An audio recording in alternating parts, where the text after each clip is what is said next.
Le temps pluvieux de Bruxelles n'est pas un frein à la volonté de la délégation ivoirienne conduite par le ministre des Eaux et Forêts de mener à bien l'accord de partenariat volontaire FLECT signé avec l'Union européenne. Après la signature de l'accord qui a valu plus de 10 années de négociations, la mise en œuvre demeure une préoccupation pour Laurent Tchagba. Le sens de cette rencontre avec le directeur général de l'institution.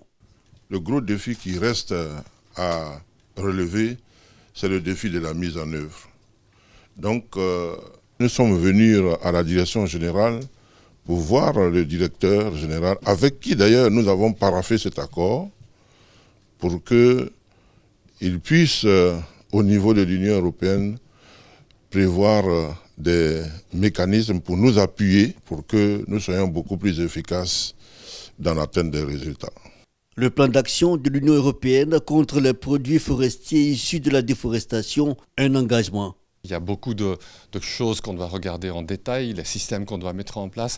Et là, donc, on veut décortiquer ça en détail et mettre en place, de notre côté, les mesures d'accompagnement financier, d'accompagnement technique, assistance technique, etc., justement pour vous permettre de réussir le mieux possible et le plus vite possible. L'APV FLECT, cet accord bilatéral entre exportateurs de bois et Union européenne garantit la légalité et la traçabilité des produits bois à travers plusieurs systèmes de vérification. L'objectif est de réduire de 10 à 30% de bois exportés responsables de la déforestation dans le monde.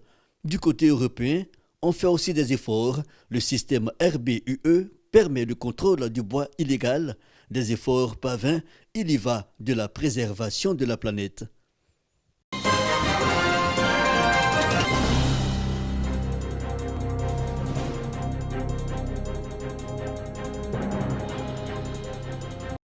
Le modèle économique et la professionnalisation de la presse en Côte d'Ivoire a servi d'étude à un cabinet d'aide au développement.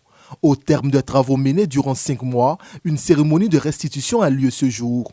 Ces résultats mettent l'accent sur l'avenir de la presse écrite suite à la crise que connaît ce secteur.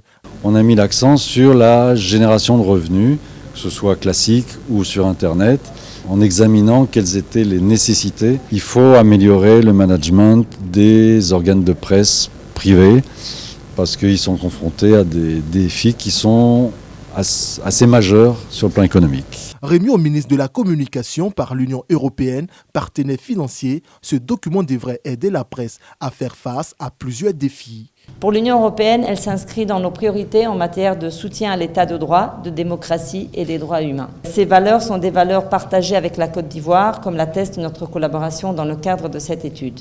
Elle offre un état des lieux et une analyse fine de la situation de la presse écrite en Côte d'Ivoire. Elle propose des pistes de solutions opérationnelles et préconise une réponse holistique. Avec l'avènement des nouveaux médias, nous avons de plus en plus de numérique qui est présent. Cela a pu entraîner aussi, je dirais, un désamour pour la presse papier. Donc il était important de faire une étude globale qui prenne en compte tous les acteurs de la presse et dégager des recommandations. Ce rapport de plus de 180 pages pour 20 recommandations met en lumière les mots qui minent la presse.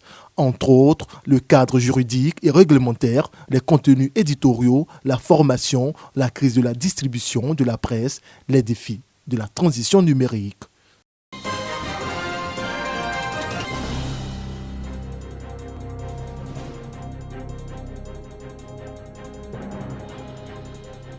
De 28 600 000 tonnes en 2022 à 34 800 000 tonnes.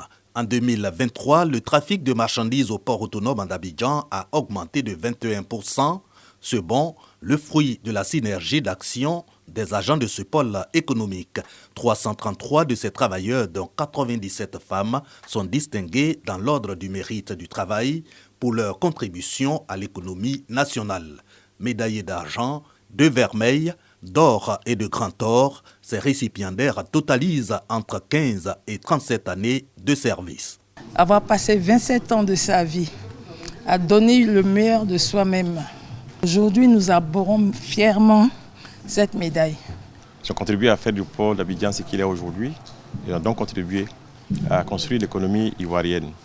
Certains d'entre eux font valoir les droits à la retraite. Et on souhaite encore une bonne vie, une vie tranquille, une vie active après la retraite. Les médailles que vous avez reçues sont certes la récompense de l'entreprise à laquelle vous appartenez, mais considérez-les par-dessus tout comme la marque de la reconnaissance de la République pour vos bons et loyaux services. Nous sommes fiers de vous.